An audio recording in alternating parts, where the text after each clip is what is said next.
On this episode of In the Fight, U.S. and Afghan forces take the offensive and search for weapons hidden by the insurgency. Redstone Arsenal looks at ways to eliminate the threat of snipers. A special group of soldiers lights up the night sky. A service member keeps moving one step at a time. And wounded warriors are given the chance to catch some relief.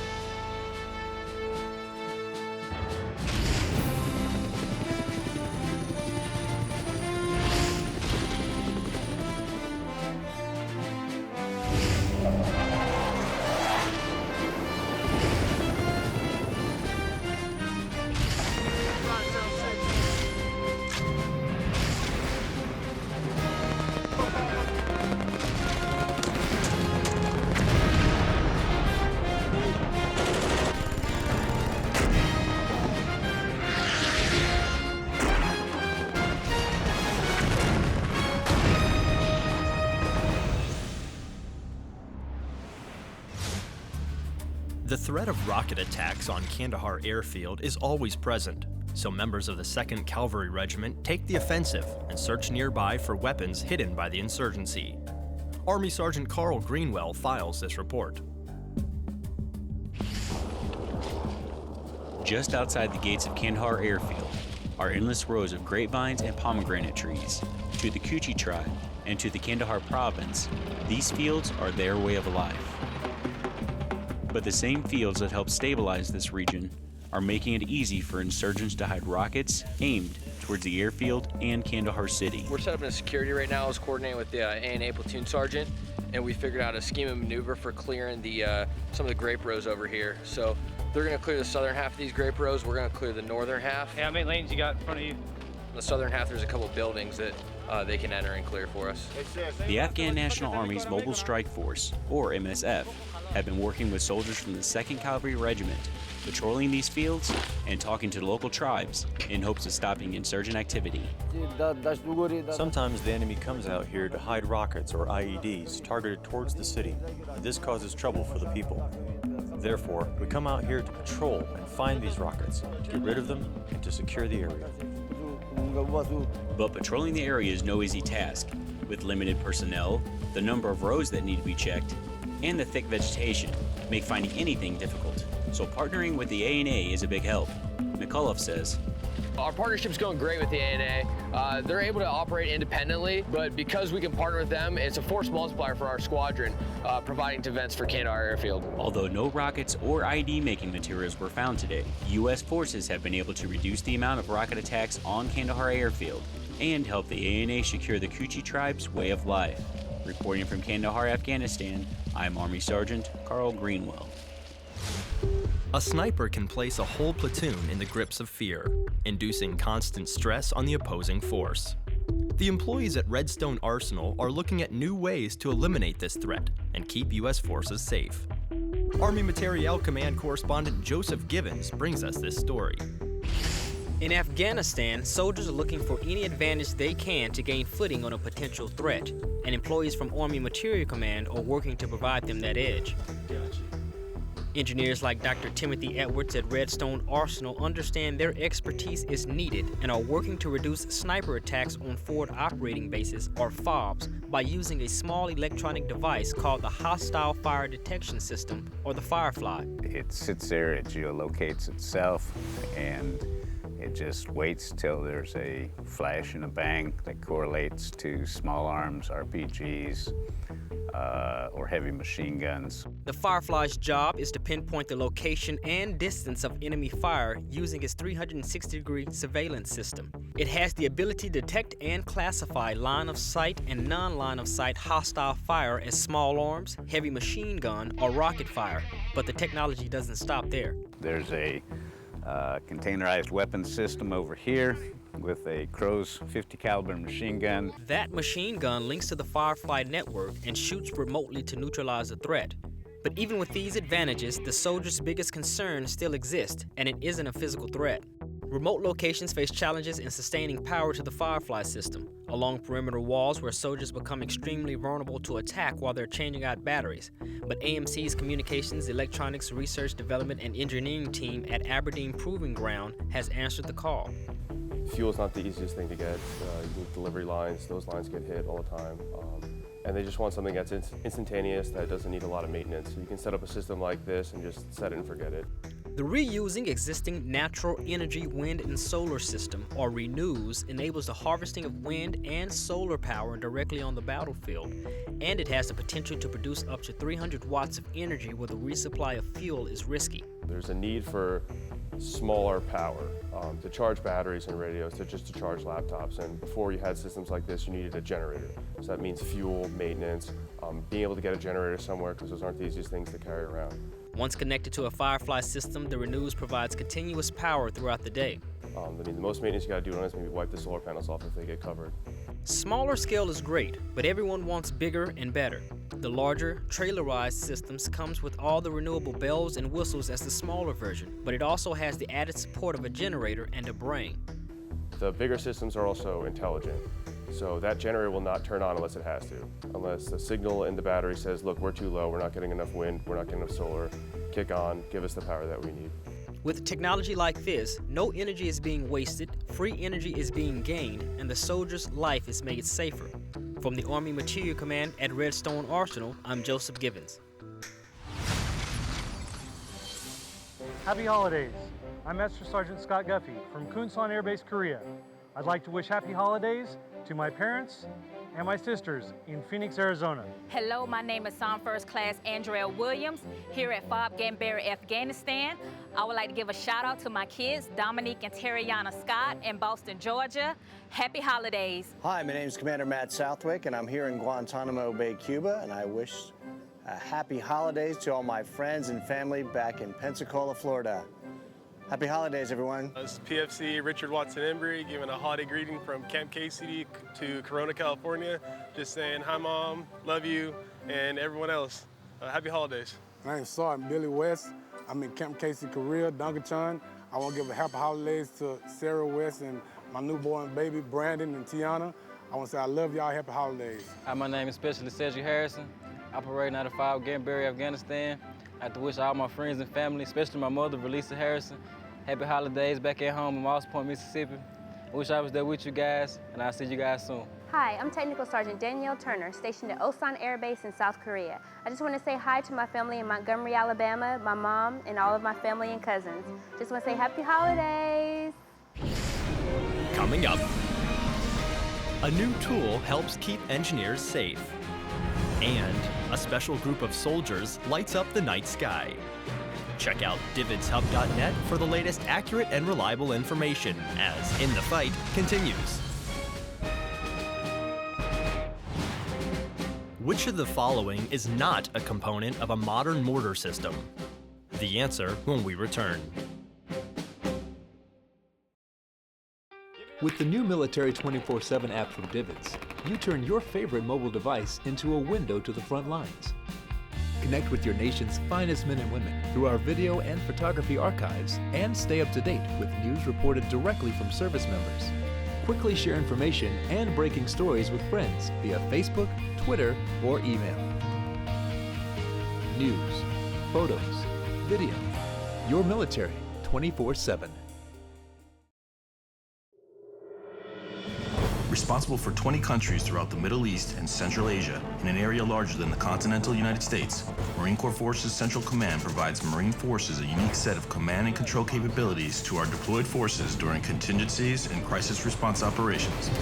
Equally important to our national defense are the close relationships built with our partner nations, because working together will ensure success.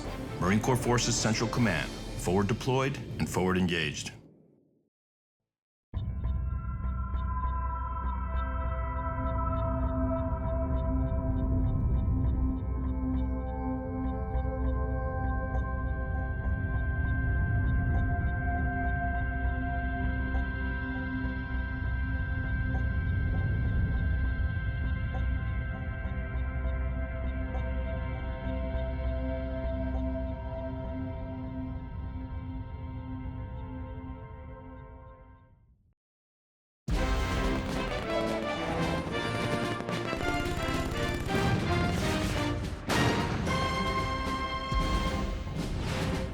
Which of the following is not a component of a modern mortar system? The answer is A, spigot. Hey, this is Sergeant Eric Provost over here in Afghanistan at Forward Operating Base Camp Barry, and I just want to say hello to all my family in Central Florida. I love you guys, happy holidays, and I'll see you soon. Hi, I'm Major Tim Furman. I'm here at Kunsan Air Base in South Korea. I want to wish my mom and my stepdad a very Merry Christmas and Happy Holidays back in Huntsville, Alabama. Love you guys, hope to see you soon. Hello, my name is Sergeant Anna Sims, and I'm located here at FOB Gambari in Afghanistan. I'd like to say hello to my daughter Avery, located in Van Cleve, Mississippi. Happy holidays, and I'll see you soon. Bye, sweetheart. I love you. Hi, I'm Lieutenant Colonel Ramon Tolliver. I'm stationed at Osan Air Base in the Republic of Korea. I want to wish all my family back in Little Rock, Arkansas, Merry Christmas and a Happy New Year. Hey, what's up, y'all? I'm Airman First Class Stephen Jarman from Incirlik Air Base, Turkey. Just wanted to wish a happy holidays and a happy Hanukkah to my parents back home. Mom, Dad, I love you guys. Take it easy this year, and I'll see you soon. The use of aerial drones has been in the media for quite a while now, and despite how you might feel about the military's use of drones, one cannot deny that these unmanned aerial vehicles are here to stay. Senior Airman Rachel Maxwell brings us this story. It took 16 years for the Air Force remotely piloted aircraft community to reach 1 million flying hours. A short 2.5 years later, the RPA is celebrating again with its 2 millionth hour on the job. This has revolutionized air power. And that's what we're talking about today. This is an Air Force success story. This is, as the Chief of Staff says, air power, get you some. Well, we've got 2 million hours worth. Reaching a milestone of this caliber doesn't happen on its own. It starts with maintenance. It starts with training. It goes into preparing to fly. It's flying. It's the intelligence professionals. It's an amazing patchwork and collection of capability that comes together downrange at the point of the spear, saving lives. And that's what's just really exciting about what we do.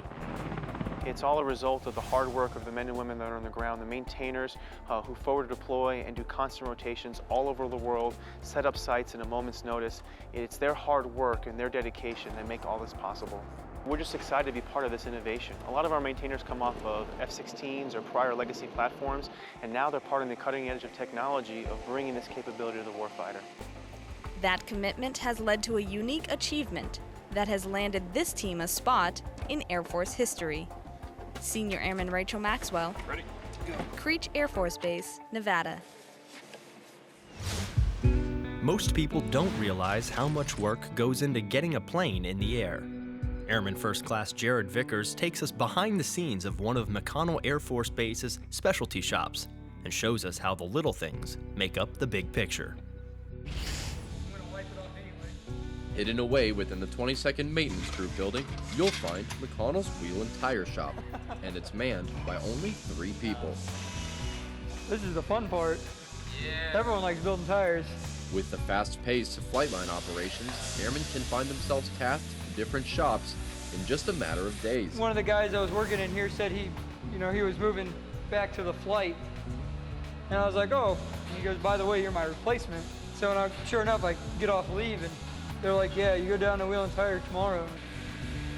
Yegi found himself in a little shop that could, but don't let the shop size fool you. Whenever crew chiefs see some exposed wire or bald tires that could affect the plane's traction, Wheel and Tire is their go-to shop.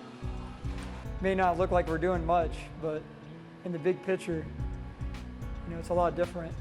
Take one shop away and you may not be able to finish the mission. A little shop that helps make McConnell go round. Airman First Class Jared Vickers, McConnell Air Force Base, Kansas. The threat of improvised explosive devices is what makes route clearance missions so dangerous. It's a slow process locating these hidden dangers, but Army Specialist Fred Brown shows us the Army's new tool that will help keep military engineers safe. Clearing the path for troops is a mission combat engineers excel at. 12 soldiers with the Brigade Engineer Battalion, 1st Brigade Combat Team, train with the Army's newest route clearance vehicle. BEV is just the 2nd unit in the Army to receive the Assault Breacher Vehicle, or ABV. Staff Sergeant Kevin Brown, an ABV operator, feels this vehicle will not only make route clearance easier, but safer for the engineers. The purpose is more of a lane clearing marking system, so we don't have to have personnel on the ground. It's all automated as far as where you can dig and mark the system and clear it too from without ever getting out of the vehicle. Not only will the ABV protect those inside, according to Staff Sergeant Brown, it takes less personnel for clearing operations. Because you only have 2 people on a vehicle, as where normally your engineer squad is 8 to 12 people. You can clear a lane with 2 ABVs, less manpower, less time. Staff Sergeant Brown and the other 11 trainees will test their skills at 1st Brigade's upcoming training exercise. Reporting for 1st Brigade Combat Team, 1st Cavalry Division, I'm Specialist Fred Brown. Night is the insurgency's best friend, as they use the cover of darkness to try and disrupt U.S. and coalition forces. Luckily, there is a special group of soldiers to light up the sky. Army Sergeant Carl Greenwell files this report.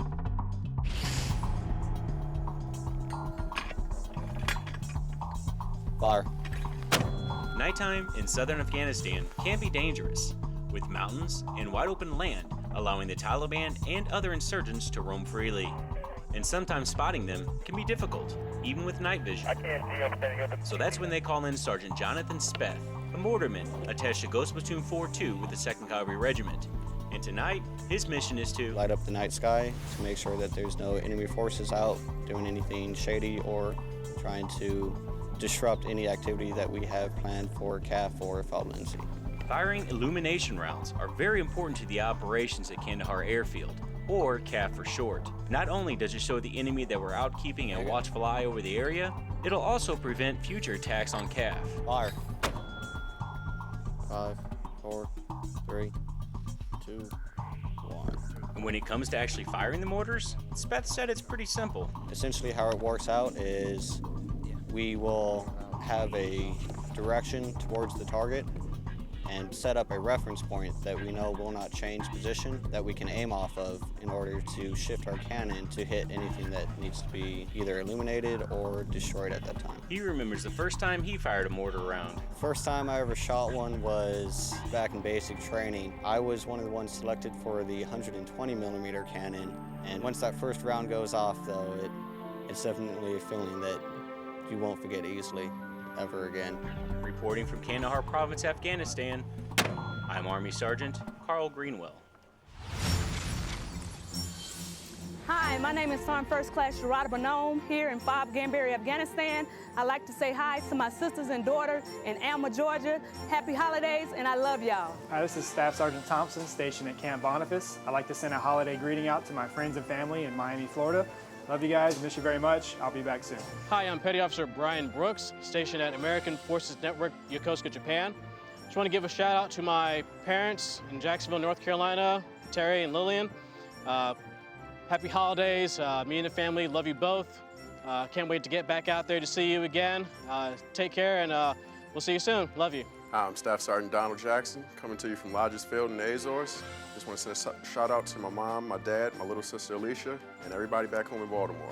Happy holidays. Hi, I'm Specialist Bowman. I'm stationed here at J-Bear, Alaska.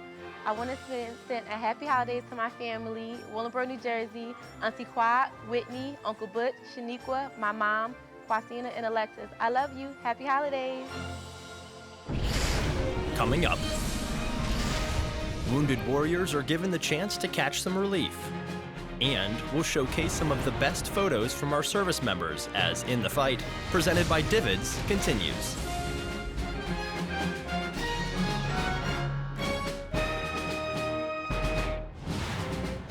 In what year did the Wounded Warrior Project begin?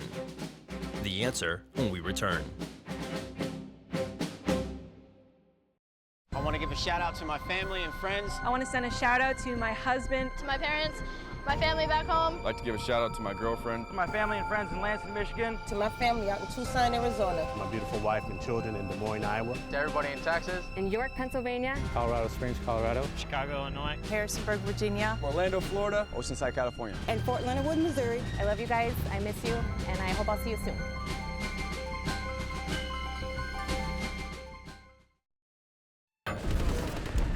From combat-related stress to the day-to-day stressors of life. This package is going to be completed. This is the 4th time this week. Stress can affect every Marine and Marine family. The De-Stress Line provides anonymous counseling for Marines and Marine families when it's needed most. If you're feeling the effects of stress, call today and let us help you win your personal battles. With the new Military 24/7 app from Divots, you turn your favorite mobile device into a window to the front lines. Connect with your nation's finest men and women through our video and photography archives and stay up to date with news reported directly from service members. Quickly share information and breaking stories with friends via Facebook, Twitter, or email. News, photos, video. Your military 24/7.